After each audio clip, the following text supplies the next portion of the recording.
Bonjour à toutes et à tous. Est-ce que vous êtes joyeux ce matin?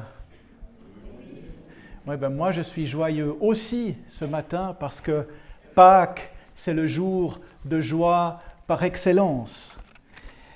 Mais ce message ne commence pas très bien. Car nous finissons notre voyage dans l'évangile de Jean.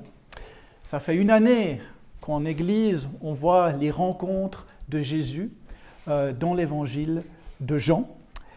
Et on a vu des rencontres joyeuses, mais ici, ce qu'on va voir aujourd'hui, c'est une rencontre difficile. C'est la rencontre entre Pierre et Jésus. Nous sommes au dernier chapitre de Jean. Jésus est déjà ressuscité. C'est sa troisième apparition aux disciples. Ils viennent de manger ensemble après une pêche miraculeuse et Jésus va avoir un long dialogue avec Pierre. Ce Pierre qu'il avait justement renié 3 fois, Jésus lui demande de prendre position publiquement. J'en avais parlé lors de mon message sur le bon berger en août dernier. Il y a un lien entre le reniement de Pierre par 3 fois et sa réaffirmation par 3 fois. Alors je vous propose de commencer par lire ce texte dans Jean au chapitre 21, les versets 15 à 19, et je vous les lis comme d'habitude dans la version second 78, la Bible à la colombe. Et permettez-moi peut-être de commencer au verset 14. Donc je lis Jean 21, 14 à 19.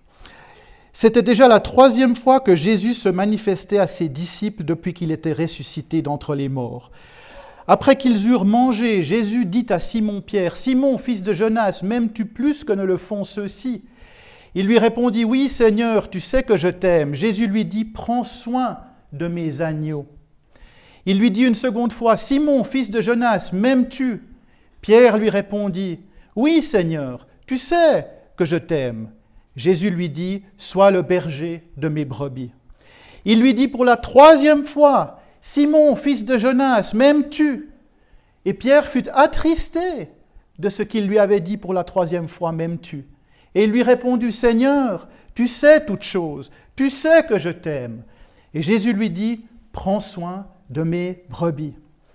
En vérité, je te le dis, quand tu étais plus jeune, tu attachais toi-même ton vêtement et tu allais où tu voulais. Mais quand tu seras vieux, tu étendras tes mains et un autre te l'attachera et te mènera où toi tu ne voudras pas. » Il dit cela pour indiquer par quelle mort Pierre glorifierait Dieu. Après avoir ainsi parlé, il lui dit « Suis-moi ». Alors on va jusque-là pour l'instant. Alors ce n'est pas une rencontre très joyeuse, comme vous le voyez, car Jésus rappelle indirectement à Pierre son reniement. Il va en plus lui annoncer une mort difficile. Vous voyez ça, il lui annonce une mort difficile. Et lui pose 3 fois la question, « M'aimes-tu plus que ceux-ci » Et c'est dur comme question pour celui qui avait justement renié le Christ 3 fois. Il lui dit, « Est-ce que tu m'aimes plus que ceux-ci là à côté qui ne m'ont pas renié? Est-ce que tu m'aimes plus qu'eux » Et Jésus lui donne 3 fois cette instruction, « Paie mes brebis, prends soin de mes brebis ». En réalité, il donne la possibilité à Pierre de réaffirmer publiquement son amour pour lui et l'invite à servir son Église. Et c'est une chose importante, car toi-même, combien de fois as-tu renié Dieu? Combien de fois as-tu douté de qui il est? Et je viens aujourd'hui pour vous encourager à croire que Dieu est véritablement celui qu'il dit qu'il est. Le problème, c'est que c'est facile pour nous de dire que nous croyons au caractère de Dieu comme il se décrit dans la Bible, mais en réalité, nous ne croyons pas vraiment que Dieu est comme ça. Tu dis que tu crois, mais est-ce que tu crois vraiment qu'il peut te guérir? Est-ce que tu crois vraiment qu'il peut te délivrer de tes ennemis? Est-ce que tu crois vraiment qu'il peut résoudre les problèmes de ton mariage? Est-ce que les célibataires parmi nous croient vraiment qu'il peut leur trouver un partenaire? Est-ce que tu crois vraiment qu'il peut te tirer d'une situation économique désespérée? Est-ce que tu crois vraiment que Dieu peut prendre les morceaux brisés de ta vie et les recoller? La foi, c'est croire à des choses qui paraissent impossibles. La foi, c'est croire que tu peux retrouver un travail quand toutes les entreprises ont fermé dans la région, quand tout le monde dit que tu es trop vieux, que tu n'es pas qualifié. La foi, c'est croire que Dieu peut te guérir quand la médecine a dit que c'est fini. La foi, c'est être convaincu que l'impossible est possible. Est-ce que tu crois vraiment que Dieu est capable de faire l'impossible ? Et si tu n'es pas sûr, alors regarde à tes bénédictions passées, regarde tout ce que tu as dû traverser déjà dans ta vie, toutes les crises, et comment Dieu est intervenu à chaque fois. Tu ne t'es pas tiré tout seul ou toute seule de ces situations. Et ce que Dieu a fait pour toi dans le passé, il peut encore le faire aujourd'hui, car Dieu ne change pas. Et j'aimerais que vous compreniez qu'à chaque moment de doute, à chaque moment d'incrédulité, Jésus vous donne l'opportunité de regarder vos bénédictions et de réaffirmer votre foi, au lieu de laisser le doute vous envahir. Regardez tout ce qu'il a déjà fait pour vous et louez-le pour cela, même quand vous êtes au milieu d'un drame et surtout quand vous êtes au milieu d'un drame. Je loue le Seigneur pour ce qu'il a déjà fait dans ma vie et qu'il fera encore, car Dieu ne change pas. Il t'a sorti de là par le passé, alors il va encore le faire aujourd'hui, il va continuer à le faire. Alors un qui doutait justement, c'était Thomas. Vous vous souvenez, on avait parlé de Thomas. Lui, c'était le doute rationnel. Il n'arrivait pas, et j'en avais parlé ici, il devait voir pour croire. Il n'arrivait pas à croire sans voir Jésus devant lui. Et Jésus lui avait dit, ne sois pas incrédule, mais crois. Et je vous ai mis une image, si tu peux passer le prochain, une image, une illustration, un 16e siècle, Caravaggio, le reniement de Pierre. Voilà, vous voyez ce Pierre qui doute. Alors Pierre, c'est un petit peu différent. Ce n'est pas l'incrédulité, Pierre, ce n'est pas le rationnel. Il sait que Jésus est Dieu. Mais Pierre, c'est la peur de s'exposer, c'est la peur d'être victime du jugement de la société. Et c'est aussi la peur de mourir. Car Pierre savait qu'au bout du compte, il risquait aussi sa vie, comme Jésus. Alors j'aimerais parler ce matin du service jusqu'au sacrifice. Parce qu'en effet, c'est mon premier point aujourd'hui, service rime avec sacrifice. Tu peux passer au prochain. C'est ce même Pierre qui coupe l'oreille du serviteur, du souverain sacrificateur. Vous vous souvenez, à l'arrestation de Jésus. Il veut empêcher l'arrestation de Jésus. Mais Jésus le reprend et lui dit, « Range ton épée, ne boirai-je pas la coupe que le Père m'a donnée ?» Jésus est prêt à aller au sacrifice, mais Pierre a peur de souffrir et de mourir, et c'est pour cela qu'il renie Jésus. Et il faut comprendre que c'est une réaction totalement humaine. Que ferais-tu, toi, si on te posait la même question ? Jésus pointe une faiblesse humaine importante, le manque de foi, le manque de courage pour sa foi. Et c'est pour cela que Jésus rappelle très clairement à Pierre qu'il devra lui aussi mourir pour sa foi et pour les brebis. Je vous avais dit que ce n'est pas un message très joyeux.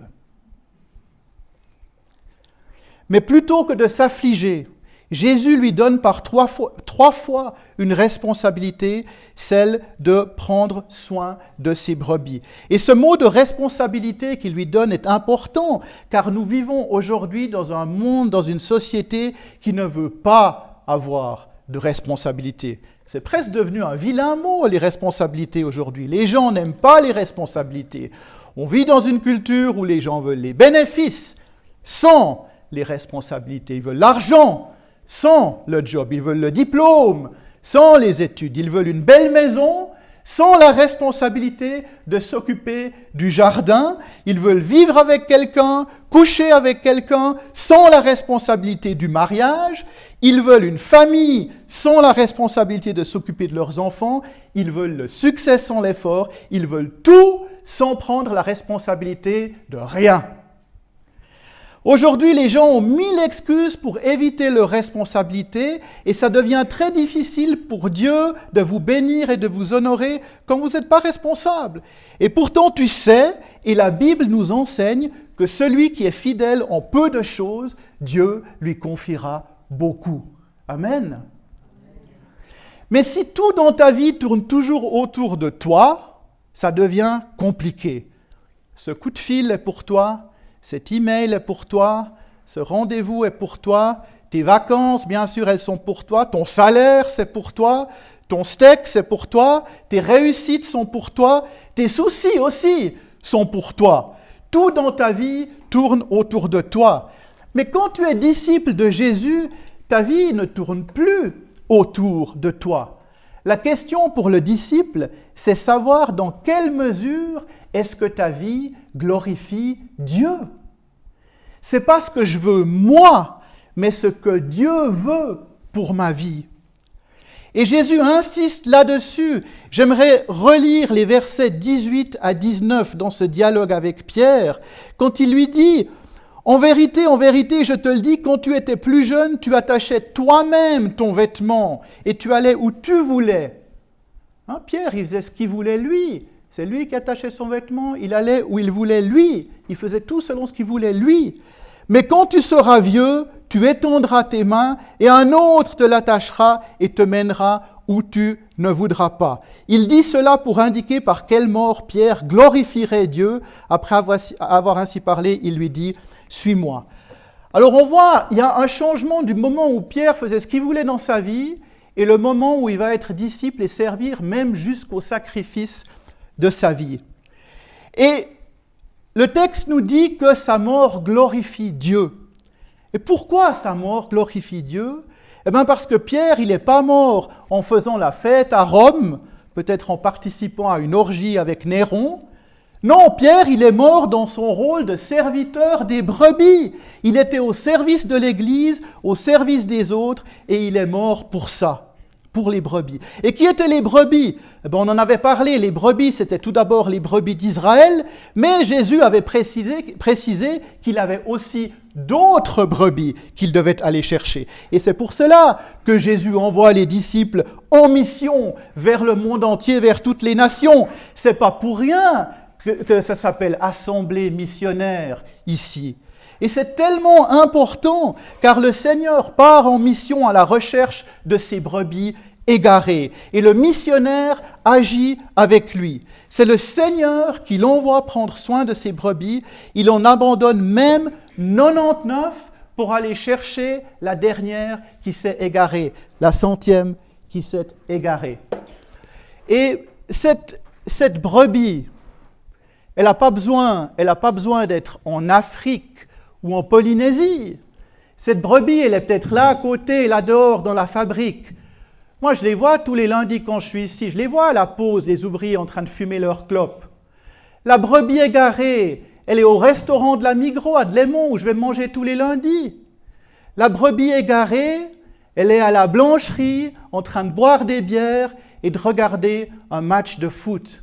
La brebis égarée, la brebis perdue, blessée par la vie, meurtrie par la vie, choisie par Dieu, mais elle ne le sait pas encore. Et c'est là que vous avez un rôle à jouer. Moi, il y a 15 ans, je faisais un grand détour autour des églises. Jamais j'aurais pensé entrer dans une église et encore moins en faire partie. Vous imaginez le changement? J'aurais jamais mis les pieds. Alors, toi aussi, un jour, quelqu'un t'a aidé. Toi aussi, quelqu'un t'a donné un mot d'encouragement, une prière quand tu ne savais plus où tu étais, quand tu étais paumé et à la dérive. Qui a été le berger? Qui a été le bon samaritain que Dieu t'a envoyé un jour? Tu t'es pas tiré tout seul de ton pétrin. Ce quelqu'un, tu l'as peut-être d'abord rejeté. Cette personne a pris des risques pour te secourir. Déjà, le risque, tu lui claques la porte au nez. Cette personne, elle n'a peut-être pas sacrifié sa vie pour toi, mais elle a sacrifié du temps, de l'argent peut-être. Elle est peut-être plus là aujourd'hui, cette personne. Mais tu peux rendre grâce à Dieu, car il te l'a envoyé pour te servir. Et le service, la mission, encore aujourd'hui, ça peut aller très loin, ça va jusqu'au sacrifice de sa vie. Pensez aux martyrs, pensez aux missionnaires assassinés, pensez aux chrétiens persécutés. Et que signifie le mot martyr? Je vous remercie de me poser la question.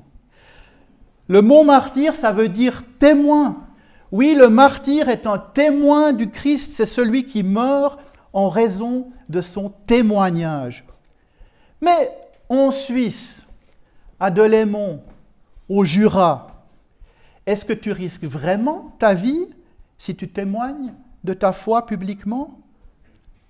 Alors oui, tu vas te faire juger, tu vas te faire critiquer, les gens vont te regarder bizarrement, comme moi je regardais les églises bizarrement. Ils vont se moquer de toi pour ta foi, ça c'est vrai. Mais grâce à Dieu, nous ne sommes pas actuellement en danger de mort et nous pouvons nous réunir librement ici, nous pouvons exprimer notre foi, nous pouvons diffuser ces cultes librement, sans crainte de représailles. Nous pouvons ouvrir un café dans la rue qui véhicule des valeurs bibliques. Je félicite les frères et sœurs qui participent au projet d'Elim Café. Je suis passé devant l'autre jour, c'est extraordinaire, c'est un signe.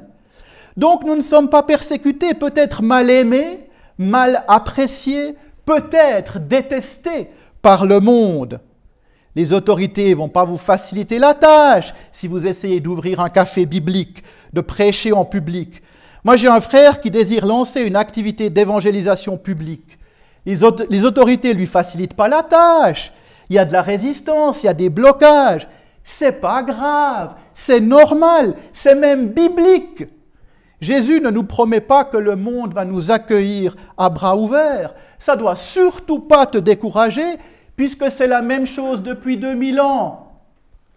Mais par la grâce de Dieu, on n'est pas persécuté. En tout cas, pas en Suisse. Ne venez pas me dire cela, c'est tout simplement pas vrai. Ne venez pas me dire que vous risquez votre vie quand vous témoignez en Suisse, c'est pas vrai. Et d'ailleurs, si vous étiez vraiment persécuté, à supposer que vous soyez vraiment persécuté, est-ce que la persécution tue l'Église? Non. Sinon, la jeune Église serait morte il y a 2000 ans déjà, elle qui était persécutée à l'extrême. Sinon, les églises chinoises seraient mortes. J'étais en Chine l'année dernière, je parlais avec un pasteur, il me disait, anciennement, on devait se réunir en cachette, en souterrain, et quand ils nous attrapaient, ils nous envoyaient dans des camps de rééducation, ils nous torturaient, ils nous tuaient, mais les autorités se sont rendues compte que plus ils tuaient les chrétiens, plus il y avait de conversions souterraines.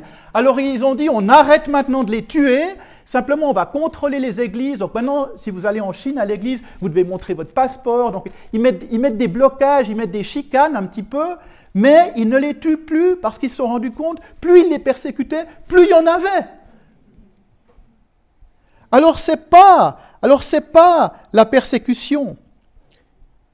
Alors qu'est-ce qui tue l'Église aujourd'hui? Le manque d'argent? Non. Allez en Afrique, allez en Amérique latine, allez en Inde et voyez les églises avec quoi elles vivent. Alors c'est quoi qui tue les églises? Le manque de théologiens, le manque de pasteurs. Combien de fois je l'ai entendu celle-là? Ben non. La preuve, cette église ici, ça fait 1 an qu'on n'a plus de pasteur principal. Ben elle n'est pas morte. Bien au contraire, on a un groupe assez large de prédicateurs, la parole est enseignée, la Sainte Seine est célébrée, on va le faire tout à l'heure, et les baptêmes seront célébrés en août parce qu'il y a des candidats au baptême. Alléluia! Alors tout ça, bien sûr, ça veut dire du boulot en plus pour tout le monde, mais l'Église fonctionne. Est-ce que vous savez que l'Église ne vous appartient pas? Ce n'est pas votre Église. C'est son Église. Et vous croyez vraiment que Jésus, Dieu vivant, ne va pas équiper son Église, que ce soit dans une ville de 10 millions d'habitants ou dans un village perdu en rase campagne? Vous pensez vraiment que Dieu Tout-Puissant, Créateur de l'univers, ne va pas trouver des personnes pour animer son Église? Vous croyez vraiment qu'il ne va pas équiper des hommes et des femmes miraculeusement pour donner vie à son Église? Mais vous connaissez mal la puissance du Saint-Esprit.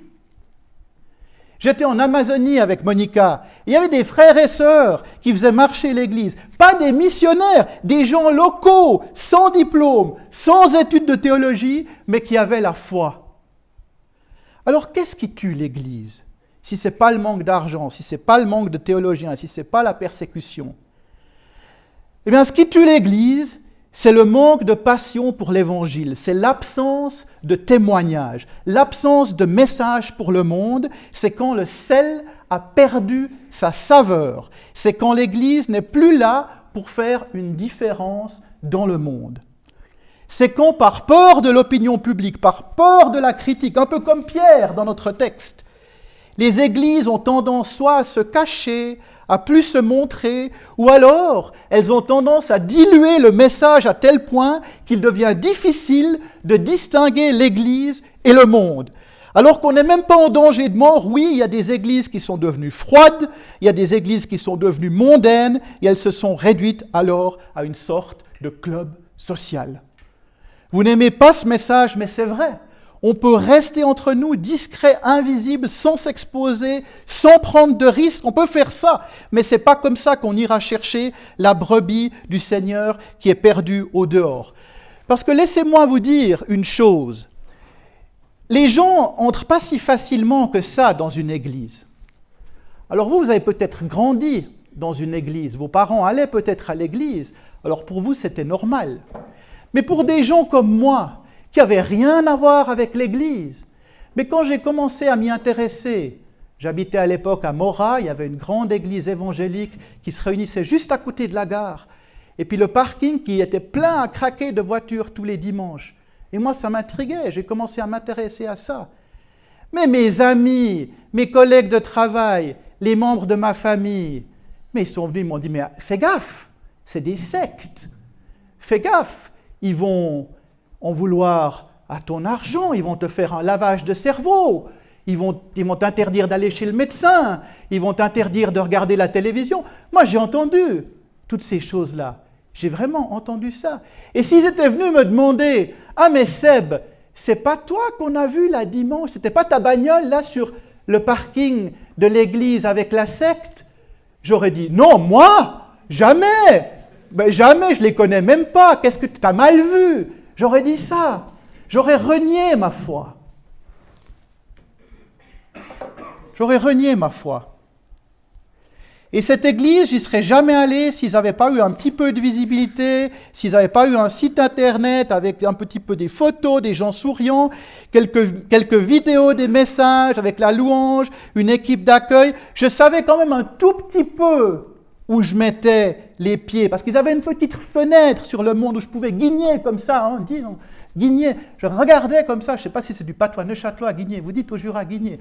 Guigner. Alors je regardais, et puis je voyais quand même un petit peu cette église, je savais où je mettais les pieds, alors j'y suis allé. Aujourd'hui, l'église a tous les moyens à sa disposition pour être visible, et si elle est invisible, c'est parce qu'elle se contente bien de l'être. On a perdu notre efficacité, on a perdu notre pouvoir, on a perdu le courage du témoignage. Alors comment faire pour avoir ce courage? Et c'est mon prochain point, le courage du témoignage. Alors une question pour vous. Si Jésus entrait maintenant dans l'église, physiquement, s'il revenait là, s'il entrait, mais on laisserait tout tomber, on dirait culte de Pâques, mais on irait avec lui en ville, tous. Et puis il ferait plein de miracles, il guérirait plein de gens, il chasserait plein de démons. Et puis après, on serait obligé de faire les cultes en plein air à la blancherie par manque de place pour les 5000 personnes qui voudraient venir au culte tous les dimanches. Et la Birse et la Sorne déborderaient tellement il y a de baptêmes. Moi, j'aimerais ça, si Jésus était là, physiquement. Mais comment faire en l'absence physique de Jésus?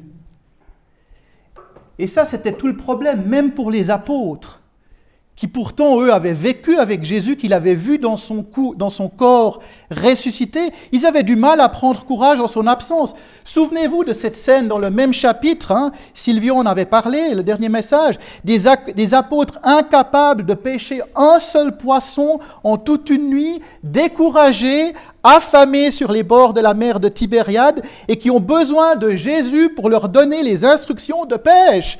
Alors, ils étaient pêcheurs, comme ils savaient pêcher, mais ils avaient besoin de Jésus, et avec ses instructions, ils vont pêcher, ils vont retirer 153 poissons. Ou alors cette autre scène dans laquelle les disciples de Jésus ne parvenaient pas à pratiquer un simple exorcisme sans la présence du Seigneur en raison de leur petite foi. Sans la présence de Jésus, on voit des disciples dans le doute, dans l'incrédulité, dans la crainte, dans l'incapacité d'agir parfois.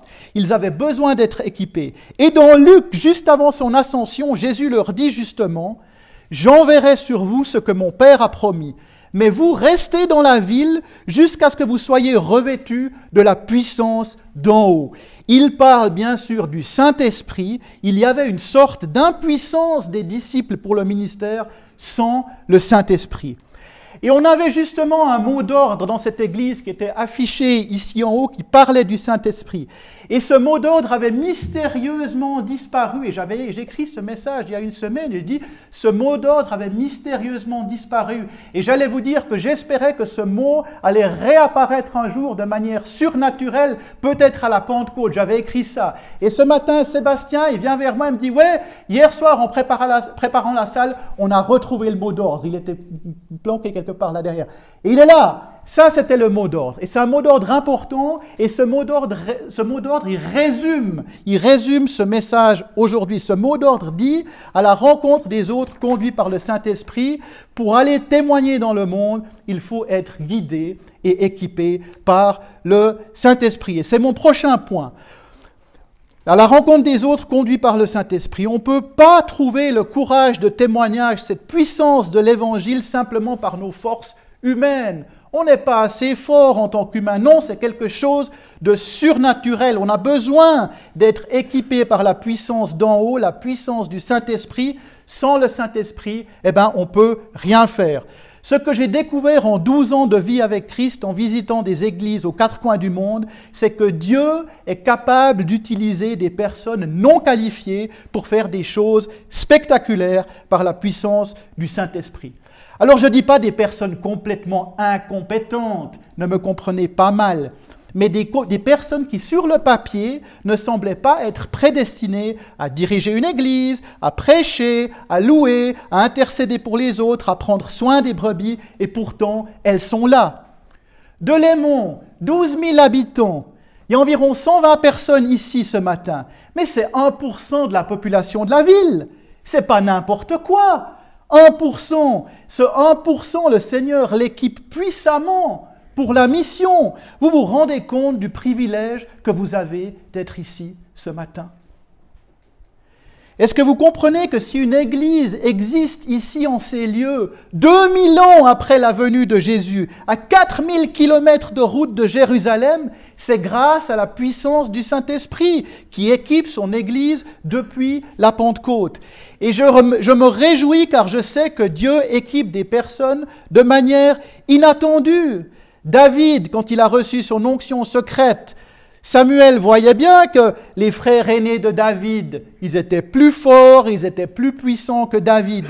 Mais l'Éternel lui avait rappelé, il lui avait dit, ne considère pas ce que l'homme considère. L'homme regarde à ce qui frappe les yeux, mais l'Éternel regarde au cœur. Alors sois encouragé, toi à qui l'ennemi aimerait faire croire que tu n'es pas qualifié, que tu es trop vieux, que tu es trop jeune, que tu es trop pécheur, que tu n'as pas d'expérience, que tu n'es doué pour rien ou que tu n'as pas assez de foi. Oui, l'ennemi veut te faire croire que tu es un bon à rien.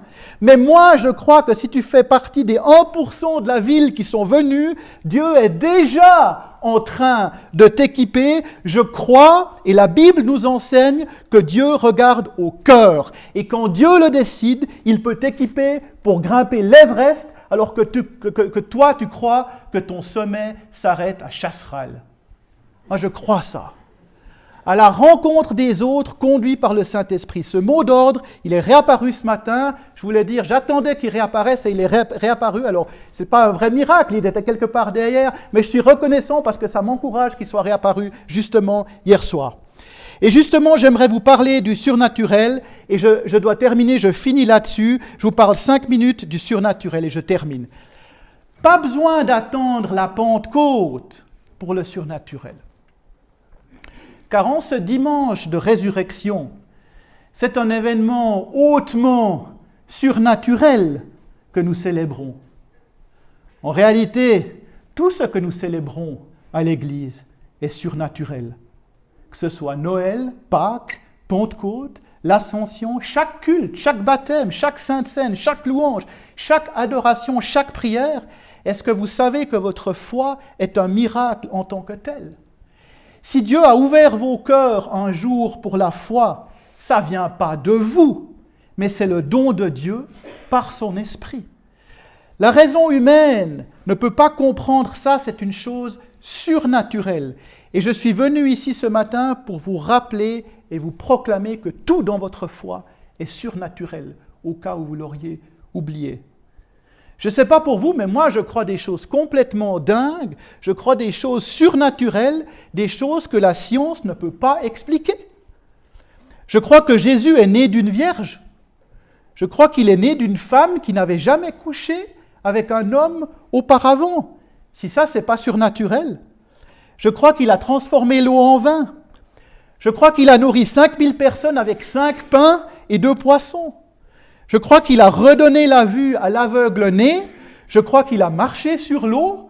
Je crois qu'il a redonné la vie à Lazare. Je crois tout ça. Et cet homme, Jésus, il est tellement unique, tellement spécial, tellement puissant, qu'on a cherché partout, dans toutes les civilisations de l'histoire. On a cherché, on n'a pas trouvé quelqu'un comme lui. On a cherché pourtant. Bouddha, il est né, il a vécu, il est mort, point. Confucius, le philosophe chinois, il est né, il a vécu, il est mort, point. David, le roi David, il est né, il a vécu, il est mort, point. Jésus, il est né, il a vécu, il est mort, virgule, il a été enterré, virgule, ressuscité au 3e jour, virgule, monté au ciel, virgule, assis à la droite du Père, virgule, et je crois qu'il revient pour nous dans toute sa gloire à la fin des temps, point d'exclamation. Alléluia, il est vivant. Votre Dieu est vivant. Le Seigneur est vivant. Et c'est ça qu'on célèbre aujourd'hui à Pâques. Votre Dieu est vivant. Et la victoire sur la mort, ça c'est vraiment le comble du surnaturel. Et ça ne devrait pas vous étonner, puisque vous croyez aussi que c'est Dieu qui est à l'origine de la vie. Alors si c'est bien lui qui crée la vie, qui pourrait l'empêcher de la reprendre de son plein gré? La mort n'a vraiment aucun pouvoir sur lui. Et ça, c'est un sujet de joie. Avec sa victoire sur la mort, toutes ses revendications ont été validées. Sans résurrection, il n'y aurait pas de foi chrétienne. Sans résurrection, il n'y aurait pas d'espoir. Sans résurrection, il n'y aurait pas de mission pour nous. Nous avons un Dieu vivant. Ce n'est pas le Dieu de pacotille des Athéniens dont Paul parle dans Actes, ce culte qu'ils avaient à un Dieu inconnu. Ou alors les idoles dont parle le psalmiste, des idoles avec des bouches qui ne parlent pas, des yeux qui ne voient pas, des oreilles qui n'entendent pas. Est-ce que tu sais que ton Seigneur te voit, qu'il t'entend, qu'il a une bouche, des yeux, des oreilles qui fonctionnent? Tu peux lui parler et il va te répondre. Or, pas toujours de la manière que tu aimerais toi, mais il va te répondre et souvent il va te surprendre dans ses réponses. Seigneur, je te loue car tu es venu me chercher quand je m'égarais dans les eaux troubles loin du rivage, alors que j'allais droit vers la mort. J'ai crié au secours quand par ton Saint-Esprit tu as finalement brisé mon orgueil, brisé mon scepticisme et tu m'as permis de croire au surnaturel. Moi, le moqueur des églises, moi, le rationnel, moi, l'enfant perdu qui construisait des murs en carton autour de mes propres rêves, tellement ils étaient futiles. Eh bien, j'ai compris que quand Jésus construit quelque chose, Il ne construit pas autour d'un rêve. Il ne construit pas autour d'une illusion. Non, ces murs ici, chers frères et sœurs de l'AMD, chers frères et sœurs de l'Église pour Christ, vos murs, nos murs, sont l'expression d'un lieu bien à part, un lieu sanctifié, une maison de prière pour le Dieu vivant, le Dieu qui sauve, le Dieu qui écoute et le Dieu qui répond. C'est un endroit différent du monde qui nous entoure. Et j'aimerais prêcher à une église où les personnes, quand elles viennent, elles se sentent miraculeusement équipées pour servir ce Dieu vivant. Quand elles sortent d'ici, elles réfléchissent déjà à comment appliquer cela dans leur vie au quotidien. Comment marcher avec Jésus, comment faire une différence dans ce monde fichu. Servir à un Dieu vivant et participer à sa mission de sauvetage des brebis. C'est SOS brebis là-dehors. Vraiment. Ce qui était inimaginable et incompréhensible dans ma tête est devenu parfaitement raisonnable dans mon cœur. Nous allons prendre la Sainte Seine tout à l'heure. Ces éléments ne représentent pas le souvenir d'un mort.